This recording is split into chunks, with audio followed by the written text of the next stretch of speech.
Welcome to the Learning Pines YouTube. We hope this video helps.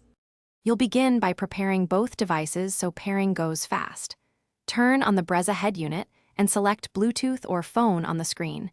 This creates a discoverable device.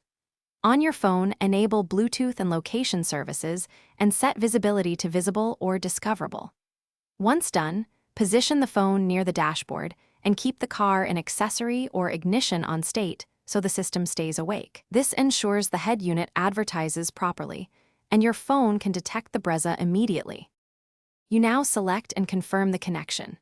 On the phone, tap the Brezza entry shown in available devices. The head unit and phone will display a PIN or confirmation code. Make sure the numbers match, then accept or confirm on both the screen and phone.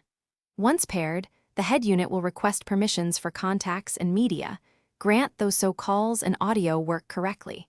If you plan to use Android Auto or CarPlay, enable that from the head unit menus after basic Bluetooth pairing completes.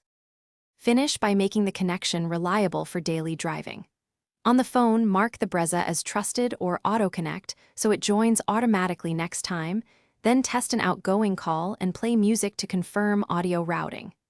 If the phone won't reconnect, restart the phone and infotainment unit, remove any stale paired devices on both sides, and try pairing again. If problems persist, check for head unit firmware updates or consult the owner manual. These steps fix most interference and compatibility. Thanks for watching. Consider subscribing if we helped you.